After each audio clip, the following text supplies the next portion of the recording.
Damn. I remember the time when every Monday, the long ass lines in front of Bank of America, every liquor store in the ghetto, long line of people with pockets full of money, grabbing shit, out of town niggas showing love. It was a crazy time out here. Now they saying they doing PPP sweeps. If you touch some paper you wasn't supposed to, they coming for you. I just ran across this in the YouTube streets. The constant, consistent, continuous content creation campaign continues. And Sean Cotton popping it. So with no further ado, we finna see what he say the government in regards to these PPP loans is finna and have been up to. Look, I'm not trying to scare nobody. What they call it, fear mongering. I'm not trying to wish nothing bad on nobody, but the shit has to be said. It's coming. I mean, we've all seen the PPP loan shit happening. We all know somebody who did it. We all know somebody who tried to get you to do it so you can make some money, so everybody can make some money. It is what it is. Now, this PPP loan, it ended in May of 2021. They gave out over $1 trillion worth of loans. People tried to get me to do it because I have a business, and it would have looked more legit. People were mad at me because I didn't do it. It just looked too green. It looked like a setup. It just now, if you did it right, of course, you was good, but a lot of people weren't. It was an easy lick at the time. People were running up hundreds. I know people personally that ran up hundreds and hundreds of thousands just to go to the club, to pop it, doing all the wrong shit, renting cars. I know somebody that ran it up, and they still up, never missed a day at work, never skipped a beat, was having like, the people who really was hitting was the people who was already on the pre-profile game, cuz. Then the people that passed the properest, because they was already in the mix. I know niggas that was getting like 30, 40 cars sent to a vacant address. Sometimes they landed, sometimes they didn't. But when they did land, oh my God, they was on. Popping bottles, paying for flying out, like doing all the wrong stuff. If you're getting free money like that, put it into something legit so you could, if you do got to pay it back, you already then got the benefits of the, you see what I'm saying? Check this out, though. Well, the person who helps administer that, the small business administrator, Kelly Loeffler, is here. Kelly not playing, but let's go. Now with more. Look, I think you're doing a fabulous job. I think you've done amazing work in highlighting this and trying to cut it off as best you can. But, I mean, this is a lot of money that just keeps flowing. Jason, you're right. It's a ton of money, and it's just the tip of the iceberg happening in Minnesota. And as I said, I think there's more to come across the country. This is just the start of across the country. It's not just Minnesota. It's coming. The first state. But what we did on day one, remember, it was back Thanksgiving weekend when we found out the depth of this fraud. It was estimated at $1 billion. We know it's well over that now. We started to investigate, and within 3 days, we found $3 million worth of fraud. So I want to thank my great team for working over the holidays, going through thousands and thousands of loans. Thousands and thousands. They reported yesterday that over almost 600,000 people put in loans that they shouldn't have gotten, worth over $22 billion worth of relief money that was not supposed to go out, and that's just the beginning. Well, let's go. Found about 7,900 fraudulent loans, including about 6,900 individuals. Some of those people had 2 loans that are never going to be able to. Being greedy, getting 2 loans, 3 loans.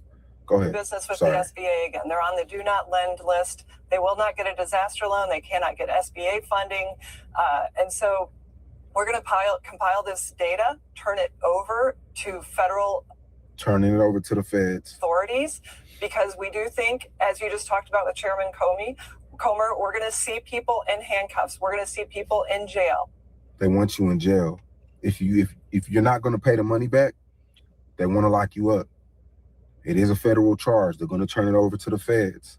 It's coming. And I'm so grateful to the chairman for holding this committee, but it's also taking action from those of us in the Trump administration who are in lockstep with the chairman and making sure that people do go to jail and that we have accountability for the hardworking American people who are paying taxes every single day. I think you're feeling this frustration, but some of these investigations have been going on for years. And these are not complicated, sophisticated, mob run, some of them probably are, but these are not highly sophisticated, and yet the investigations go in perpetuity for years. And I'm glad you're just, hey, look, cut it off and see who. For years. So have you seen, I've seen a lot of people over the years be like, damn, I should have did a PPP loan, because time went by. They know somebody who didn't get arrested. No, it's no expiration. When the government want it, they know, and they're coming. When the government, when the feds want you, they're coming. It's no expiration date. Just like the IRS is coming. Yells and screams, then we can go figure out where the problems are. But for the ones that have been going on for years, there's got to be an acceleration to say, yeah, Monday, new year, new leaf, we're going to take care of business that, well, quite frankly, we should have taken care of last year.